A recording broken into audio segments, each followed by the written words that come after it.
ఒళ్లంతా టాటూలు వేసుకుని చూద్దాం రండి.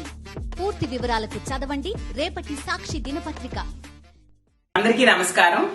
వైఎస్ఆర్ కాంగ్రెస్ పార్టీ రాష్ట్ర మహిళా అధ్యక్షురాలుగా నన్ను నియమించిన వైఎస్ఆర్ కాంగ్రెస్ పార్టీ అధినేత మాజీ ముఖ్యమంత్రి వర్యులైన జగన్మోహన్ రెడ్డి గారికి ధన్యవాదాలు తెలియజేస్తూ ఉన్నాను.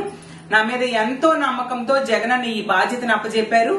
ఆ నమ్మకాన్ని నిలబెట్టుకుంటానని వైఎస్ఆర్ కాంగ్రెస్ పార్టీ రాష్ట్ర మహిళా విభాగం బలోపేతం చేయడానికి నిరంతరం కృషి చేస్తానని తెలియజేస్తూ ఉన్నాను. అలాగే జగనన్న గత 5 ఏళ్లుగా ముఖ్యమంత్రిగా ఈ రాష్ట్రంలో ఉన్న మహిళల అభివృద్ధి కోసం, సంక్షేమం కోసం ఎంతగానో కృషి చేశారు.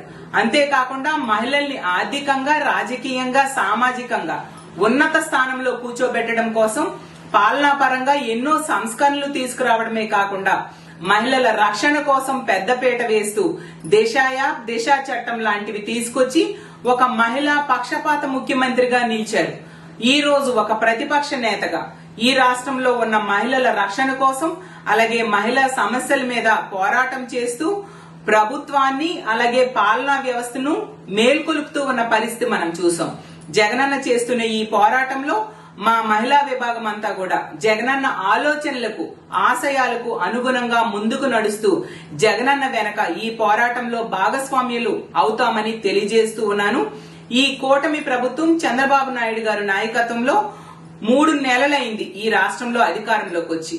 సూపర్ 6 అంటూ ఎన్నో హామీలు మహిళలకు ఇవ్వడం జరిగింది. కానీ అందులో ఏ ఒక్కటి కూడా ఈ 3 నెలల్లో అమలు చేయని పరిస్థితి మనం చూసాం.